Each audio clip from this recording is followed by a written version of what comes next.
നരേന്ദ്രമോദി പാകിസ്ഥാനോട് മാപ്പ് പറയുന്ന വ്യാജ വീഡിയോ പുറത്തുവിട്ട് പാകിസ്ഥാനിലെ മാധ്യമ പ്രവർത്തകൻ അബൂബക്കർ ഖസാം എന്ന് പറയുന്നത് സീസൺഡ് ജേർണലിസ്റ്റ് ആണ്. യൂറോപ്പിലടക്കം ട്രാവൽ ചെയ്യുന്ന വ്യക്തിയാണ്. പാകിസ്ഥാന്റെ കോസ് ചാമ്പ്യൻ ചെയ്യുന്ന ആളാണെന്നാണ് പറയുന്നത്. ട്വിറ്ററിലടക്കം വേരിഫൈഡ് പ്രൊഫൈലുമുണ്ട്. മോദി പാകിസ്ഥാനോട് ക്ഷമ ചോദിക്കുന്ന വീഡിയോ ആണ്. പാകിസ്ഥാനി പ്രധാനമന്ത്രി और सेना प्रमुख से हाथ जोड़कर क्षमा याचना करता हूं, बस कर दो, കൈകൂപ്പി മാപ്പ് ചോദിക്കുന്നു. क्षमा कर दो, ഞങ്ങളോട് മാപ്പ്. हम हार चुके हैं, हमारी जनता रो रही है, हमारे सैनिक प्रश्न पूछ रहे हैं कि हमें किस युद्ध में झोंका गया. हाँ, हमने बहुत बड़ी भूल की. हमें लगता था कि हम पाकिस्तान को कमजोर कर देंगे, लेकिन आज हम खुद चकनाचूर हो गए हैं. कृपया हमें और ना सताओ. हम शांति चाहते हैं, हम मुतरता चाहते हैं. ये युद्ध समाप्त करो. എത്ര നീചമായിട്ടാണെന്ന് നോക്കണം. ഇനി നമ്മുടെ ജയശങ്കറിന്റെ വീഡിയോ, അതായത് നമ്മുടെ ഫോറിൻ മിനിസ്റ്ററുടെ ജയശങ്കറിന്റെ വീഡിയോ കുറച്ചുകൂടെ നന്നായിട്ട് आज मैं देश भर से क्षमा मांगने आया.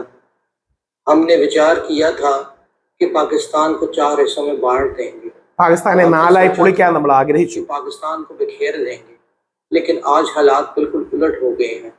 पाकिस्तान ने हमें ऐसा करारा जवाब दिया है कि हमारी अपनी जमीन पर बगावत के बीज बो दिए हैं.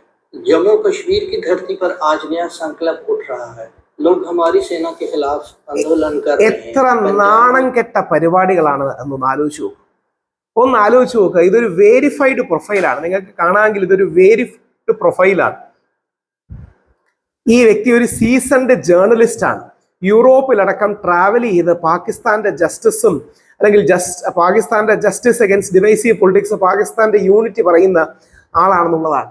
ഇങ്ങനെ നാണമില്ലാത്ത രീതിയിൽ വ്യാജ വാർത്തകൾ വിടാൻ ഒരു മടിയുമില്ല. ഞാൻ വിചാരിച്ച ആദ്യം ഇങ്ങനെയൊക്കെ ആരെങ്കിലും ചെയ്യുമോ.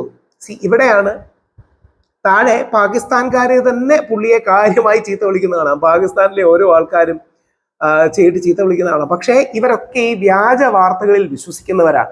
എങ്ങനെങ്കിലും വ്യാജ വാർത്തയുടെ പേരിലെങ്കിലും എന്താ പറയണേ, അവർക്ക് കുറെ ട്രാക്ഷൻ കിട്ടാൻ വേണ്ടി ചെയ്യുന്നവരാണ്. ഇതിനെതിരെ അതിശക്തമായി ഇന്ത്യക്കാരെ എക്സ്പോസ് ചെയ്യണം.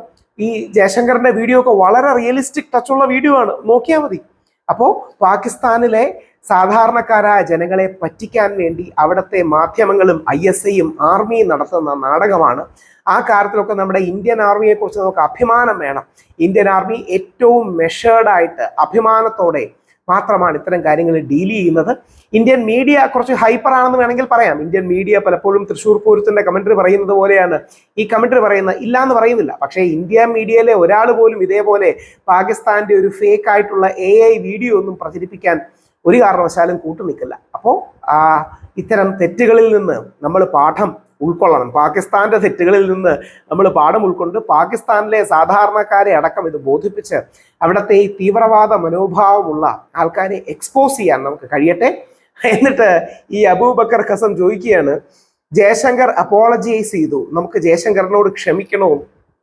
എന്തൊരു മണ്ടനാണ്, എന്തൊരു ബുദ്ധിശൂന്യനാണ്, എന്തൊരു വിവരമില്ലാത്തവരാണ് എന്ന തിരിച്ചറിവ് നോക്കുണ്ടാകട്ടെ. ജയ് ഹിന്ദ്.